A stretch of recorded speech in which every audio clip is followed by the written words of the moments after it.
प्रभु जब अपनी शक्तियों का प्रकाश करते तो लगता है कोई त्रिभुवन में जिसकी रक्षा नहीं कर सकता, उसकी रक्षा के लिए मां भवानी दुर्गा अपना भयानक रूप धारण करके महिषासुर आदि दैत्यों का मर्दन करती है। प्रभु है उस रूप में, दूसरा नहीं है। उनकी सामर्थ्य कितनी है? दुर्गा कोटि अमित अरिमर्दन। हरि की सामर्थ्य कैसी? अमित दुर्गाओं जैसी। 1 करोड़ अरब नहीं, अमित दुर्गाओं जैसी दुष्टों का मर्दन करने की सामर्थ्य। अमित था नहीं कि कितनी सामर्थ्य है। एक दुर्गा रूप में जब हरि प्रकाशित होते हैं तो त्रिभुवन में कोई सामने खड़ा होने वाला नहीं होता। मां भवानी जिस समय अपने स्वरूप में आती, किसी की ताकत नहीं है। ये शुंभ निशुंभ इतने बलवान दैत्य थे, त्रिभुवन में कोई इनका बाल बांका भी नहीं कर सकता था। स्मरण किया समस्त देवताओं ने तो भगवान से ही शक्ति का प्रादुर्भाव हुआ। इतना सुंदर रूप मां भगवती का। शुंभ निशुंभ के पार्षद घूमते रहते थे, उन्होंने देखा, जाके बताया कि आपके महल में जितनी सुंदरियां उसकी दासी बनने योग्य भी नहीं, ऐसी सुंदरी का हमने दर्शन किया। बोले मेरा जाके परिचय बताओ। बोले ऐसा नहीं लगता कि आपके परिचय बताने से केवल आ जाएंगी। तो उनका अगर ऐसा नहीं तो केश कर्षण निर्धूता गौरवा मां गरिष्यति, उसके गौरव को धूल में मिलाते हुए बाल पकड़कर घसीट कर हमारे पास लाओ। मार्कंडेयपुरा उनके पार्षद गए और बताया हमारे मालिक शुंभ निशुंभ है, उनका आदेश है कि आप महल में चलो और आदर सहित, अगर आप ऐसा ना करती हैं तो मैं आपका निरादर करते हुए बाल पकड़कर घसीटते हुए ले जाऊंगा। देवी जी ने मुस्कुरा दिया और कहा अपने मालिक से कह दो जाकर के कि हम उसी की आज्ञा पालन करती जो हम पर युद्ध में विजय प्राप्त कर ले। वो जाके बोले हाँ वो तो मतवाले, त्रिभुवन में कोई जोड़ ही नहीं था। आए और उद्दंडता पूर्वक वचन बोलने लगे। माता जी ने कहा बस तब तक बोल ले जब तक मैं मधु का पान कर रही हूं, बस ये पान करते ही तेरी जीवन लीला समाप्त हो जाएगी। ऐसा ही हुआ। जो ही पान करके सिंह पर सवार होकर गर्जना की, सारा का सारा अहंकार धूल दूषित हो गया, काट के फेंक दिया। ऐसी अनंत अमित दुर्गाओं जैसी सामर्थ्य हमारे प्रभु श्री हरि में, अमित दुर्गाओं जैसी, क्योंकि अनंत शक्तियों के स्वामी हैं। उनकी लीला में क्यों में हो? अरे वो जब करुणा करते हैं, अपनी महिमा से उतरते हैं, तो भक्त जब ऐसे कर देता है तो डरप जाते हैं। माधवदास बाबा ने कहा नहीं चलना तुम्हें ब्रज में, हम तुम्हारी कहां तक सेवा देखेंगे, तुम्हें बाल भोग राजभोग, बाबा जी हैं, कभी मिला कभी यहीं रहो। वो बाबा आपके बिना नहीं रह सकते। दोबारा बोल नहीं पाए जगन्नाथ।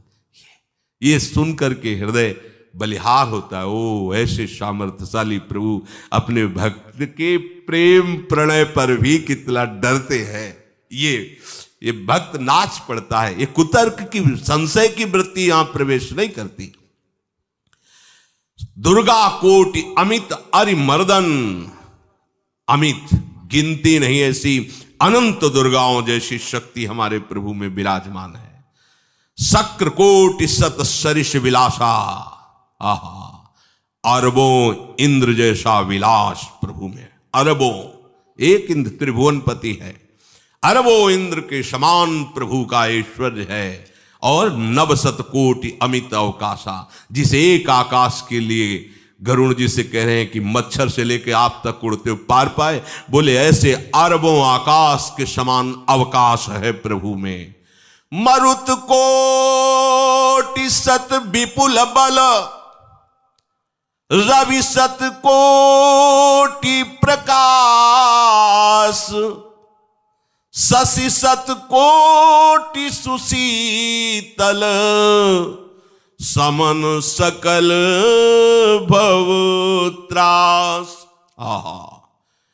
अरबों पवन के समान महान बल है। अगर त्रिभुवन में कोई बल है तो पवन में बल है, वायु बल। बड़े बलवान देवता, बल में इनके समान कोई नहीं। इन्हीं के अंश से प्रकट होते पवन पुत्र हनुमान। और इन्हीं के अंश से प्रकट होते पवन पुत्र भीम, बेजोड़ बलशाली महात्मा। दोनों महात्मा बेजोड़ बलशाली। जेहगिर चरण दे हनुमंता, चले उसोगा पाताल तुरंता। जिम अमोघ रघुपति कर बाना, ये ही भांति चले हनु। किलकार दे तो राक्षसियों के गर्भ गिर जाते थे, ऐसे महान बली हनुमान जी। और भीम का क्या कहना है? जब ये देव पुष्प उड़ करके आया और द्रौपदी जी को दिया गया, तो द्रौपदी जी ने कहा इसका जोड़ होना चाहिए, इस पुष्प का। सबसे कहा पर किसी ने नहीं सुना। भीम ने कहा कहीं भी मिलेगा मैं इससे लाएंगे। ऋषियों ने समझाया कि आगे मत बढ़ो, ये यक्षों की भूमि है, युद्ध हो जाएगा और तुम्हें तैयारी करनी है हस्तिनापुर के लिए, और तुम इधर, वो सब दिव्य हैं, पवन पुत्र हैं, किसकी माने। अपने वेग को बढ़ाया तो महाभारत में पढ़ के देख लो, इनके चलने के वेग से वृक्ष उखड़ उखड़ कर गिर रहे थे। ऐसे जब चल रहे थे तो चलने के वेग से वृक्ष उखड़ जाते थे भीम के। तो हनुमान जी ने सोचा किसी के समझाए तो समझेंगे नहीं, तो आगे पवन पुत्र ही बैठ गए, बूढ़े बानर का वेश लेकर, लंबी पूंछे से। मार्ग में मर्यादा है, किसी पशु को भी नहीं लांघना चाहिए। विवेकवान उपासक ऐसा नहीं कि कोई सो रहा है पशु भी आप उसे लांघ जाए, ऐसा नहीं। जो विवेक है, जो मर्यादा है, वैसे किसी सोते हुए को लांघना नहीं चाहिए। उन्होंने कहा है वृद्ध बानर, ये अपनी पूंछ हटा ले और मार्ग दे दे, इस समय मैं विशेष कार्य के लिए जा रहा हूं। तो उनका जब कह ही दिया है वृद्ध, तो आप समझ ही रहे होगे कि वृद्ध में क्या ताकत होती। अब मेरी ताकत पूंछ हटाने की नहीं रह गई है, आपने तो वृद्ध ही कह दिया है, तो आप समझ रहे हो ना, आप पूंछ हटा लीजिए। कहा हमारी आज्ञा की अवहेलना करे, ऐसे उठी नहीं, दोनों हाथ लगाया, नहीं उठी, पूरी ताकत लगा दी। पवन पुत्र भीम की पूरी ताकत लग गई, पूंछ जरा से भी नहीं ली। हाथ जोड़ के खड़े बोले हम समझ गए हमारे बड़े भ्राता आप हनुमान जी हैं, क्योंकि ऐसा कोई बानर सृष्टि में पैदा नहीं हुआ कि मैं उसकी पूंछ ला हिला सकूं। मैं समझ गया। तो मुस्कुराए और बैठ के बोले हमारी आज्ञा मानो, इस मार्ग में मत जाओ, ये देव मार्ग है, ऐसे ऐसे सिद्ध हैं कि आपका अपराध बन जाएगा, आप शाप से युक्त हो जाएंगे, इसलिए मैं आपको मना। बोले प्रभु जब आप कृपा करके आए हो तो हमें वो रूप दिखा दो जो लंका में आपने रूप दिखाया। बोले मत उस बात की चर्चा करो, रहने दो। बोले प्रभु एक बार देखना चाहता हूं कि मेरा बड़ा भाई कितना बलवान है। हनुमान जी ने कहा फिर देख लो। कनक भूधरा कार शरीरा, समर भयंकर अति बल। कांप गए भीम जी, हाथ जोड़ बोले भैया नीचे। स्वर्णिम कांति, वो भयानक उनका रुद्र रूप, कांप गए भीम, कांप गए। वायु में अगर बल में देखा जाए तो सबसे ज्यादा वायु बलवान है। भगवान कैसे है? मरुत कोट सत विपुल बल, अरबों वायुओं जैसी महान ताकत हमारे प्रभु में है, संशय नहीं। वो अगर छोटी सी कार्य के लिए सहयोग लेते हैं, ए उठवा दो, ऐसा कर, भक्तों के साथ वो विनोद करते, लीला करते, नहीं उनमें बल कितना है। ऐसे पवन पुत्र हनुमान जिनके चरणों को ऐसे गोद में लिए रहते हैं। एक उपनिषद में चरित्र आता है कि असुरों पर विजय प्राप्त करने के कारण देवताओं को गर्व हो गया और सभा में नृत्य गान चल रहा था। भगवान जब किसी पे गर्व करते हुए देखते हैं तो उनको अच्छा नहीं लगता। फिर सृष्टि के विधान के प्रधान अधिकारी सब देवतागण और देवराज इंद्र और उन्मत्तता, विजयश्री में उन्मत्तता आ जाती है। तो भगवान ने एक यक्ष का रूप धारण किया और सभा के प्रधान द्वार पर दिखाई दिए। देवराज इंद्र ने कहा कि पता लगाओ ये कौन है, बिना आज्ञा के बिना सूचना के कैसे आ गया है, क्योंकि त्रिभुवनपति है ना। अग्नि देवता ने कहा मैं जाता हूं, पता लगा के आता हूं, क्योंकि किसी बलवान का परिचय पूछने के लिए निर्बल को नहीं भेजा जाता। अग्निदेव गए और कहा आप अपना परिचय दीजिए, कौन हो और यहां कैसे आए हो। तो उनका परिचय लेने के पहले हम आपका परिचय जानना चाहते हैं, आप कौन हो। उन्होंने कहा कि मैं अग्निदेव हूं। सामर्थ आपकी, त्रिभुवन को उपले की तरह भस्म कर सकता हूं। मैं समस्त प्राणियों के उदर में बैठकर अन्न और जल का पचाकर जीवन दान देता हूं, जीवन पोषण करता हूं। अच्छा, एक तिनका फेंका, हम तुम्हारी बात तभी प्रमाणित, ये उपनिषद की बात, हम तुम्हारी बात तभी प्रमाणित मानेंगे जब तुम इस तिनके को जला दोगे। अब कोई अग्नि देवता से तिनका जलाने की बात कहे, सहज में दृष्टि डाली, कुछ नहीं हुआ, पूरा पावर लगा दिया। यक्ष जी ने मुस्कुरा कर कहा तुम तो कहते थे पूरे त्रिभुवन को उपले की तरह जला दूंगा, अब ग्रीवा झुकाई पहुंचे। देवराज इंद्र ने कहा कौन है? बोले असमर्थ रहा उनका परिचय जानने में, वायु देवता। आप अपना परिचय बताइए। तो आप अपना परिचय जो आए हो तो हमें पहले बताओ, तब हम अपना परिचय दें। तो उनका मैं महान देव वायु हूं। बल आपका, संपूर्ण जीवों का जीवन हूं। अगर मैं रुक जाऊं तो एक भी क्षण सृष्टि टिक नहीं सकती, क्योंकि सब वायु से जीवित है। और मैं पूरे ब्रह्मांडों को तिनके से उड़ा सकता हूं। ये तिनका है, उड़ाओ। पूरी ताकत लगा दी वायु देवता ने, तिनका नहीं उड़ा।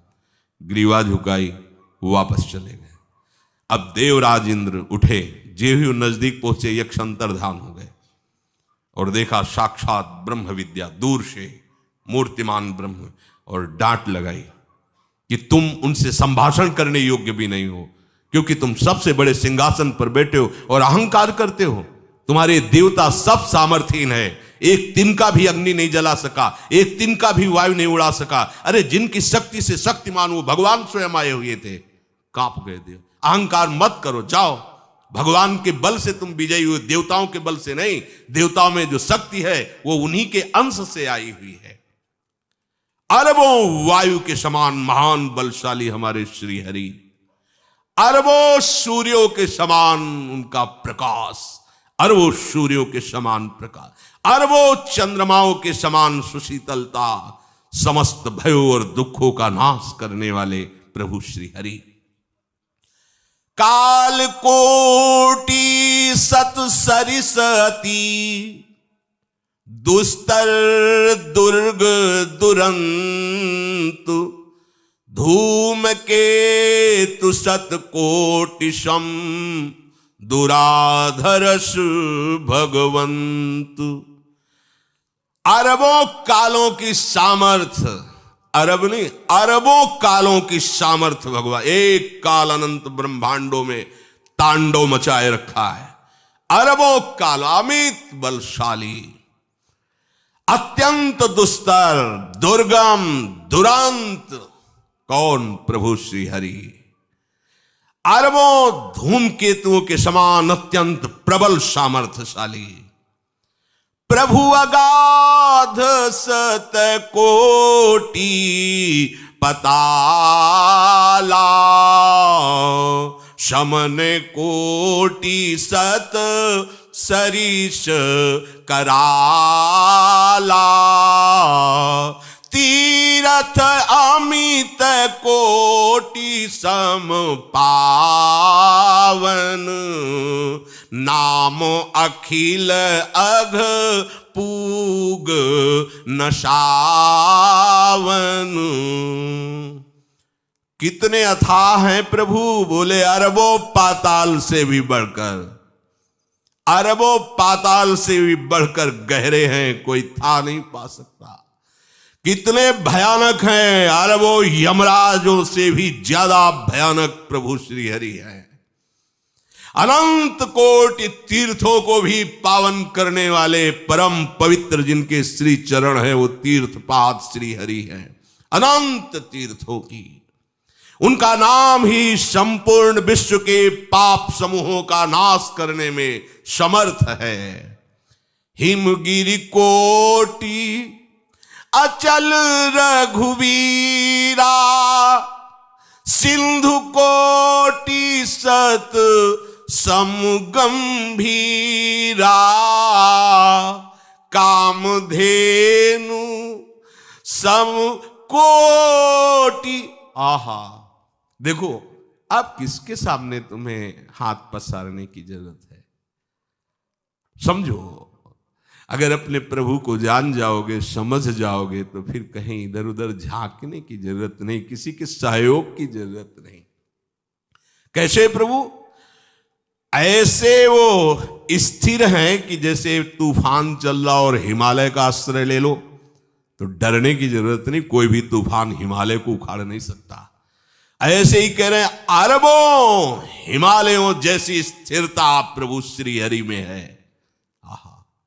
अरबों समुद्रों के समान गंभीर है। कामधेनु सत कोटि समाना, सकल काम दायक भगवाना, सारद कोटि अमित चतुराई, विधि सत कोटि सृष्टि निपुनाई, विष्णु कोटि सम पालन करता, रुद्र कोटि सत सम संघरता।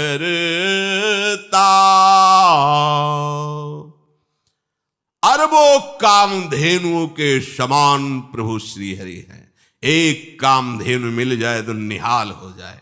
है हमारे श्री हरि कैसे? अरबों कामधेनुओं के समान है।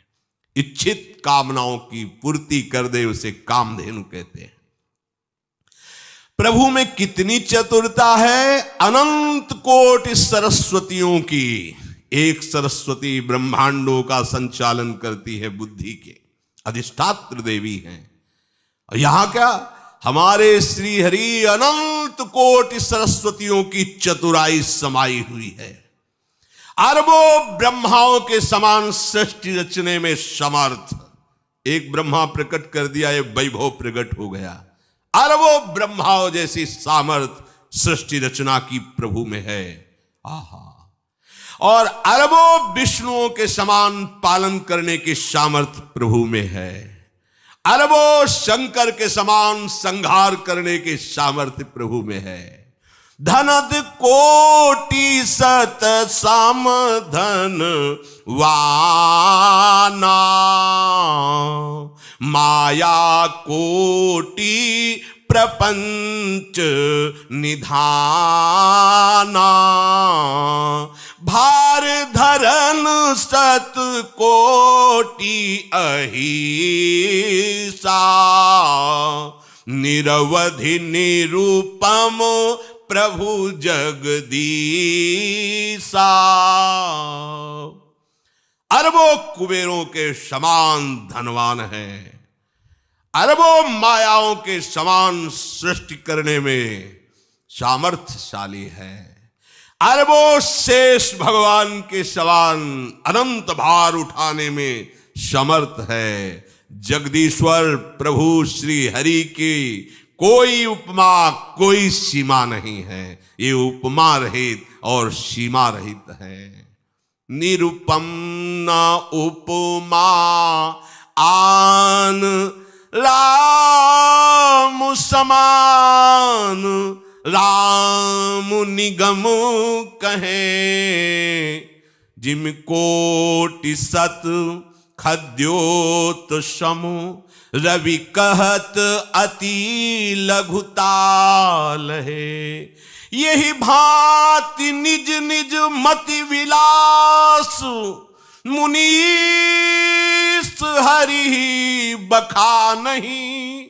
प्रभु भाव गाहक अति कृपालु, सप्रेम सुनी सुख मानहि।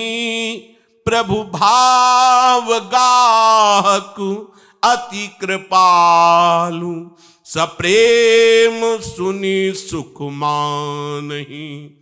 प्रभु श्री हरि उपमा रहित हैं, उनकी कोई अनंत ब्रह्मांडों में किसी से उपमा नहीं दी जा सकती। प्रभु के समान केवल प्रभु हैं, ऐसा वेद कहते हैं। अरबों जुगुनियों के समान यदि सूर्य को कहा जाए तो सूर्य का अपमान होता है, सम्मान नहीं। ऐसे ही जो अभी तक वर्णन किया गया उसको समझो। अरबों जुगनुओं के समान यदि सूर्य को कहा जाए तो सूर्य की प्रशंसा नहीं, एक तरह से अवहेलना है। आहा, इसी प्रकार अपनी बुद्धि के विकास के अनुसार मुनीश्वर, अपनी बुद्धि के विकास और प्रकाश के अनुसार मुनीश्वर प्रभु का वर्णन करते हैं। गुण महिमा नाम बल पर था कोई नहीं पाओ, आज तक कोई था नहीं। ऐसे प्रभु की लीला में कोई कुतर्क, कोई संशय, अब वो क्या बुद्धि है उसका खुद विचार करे।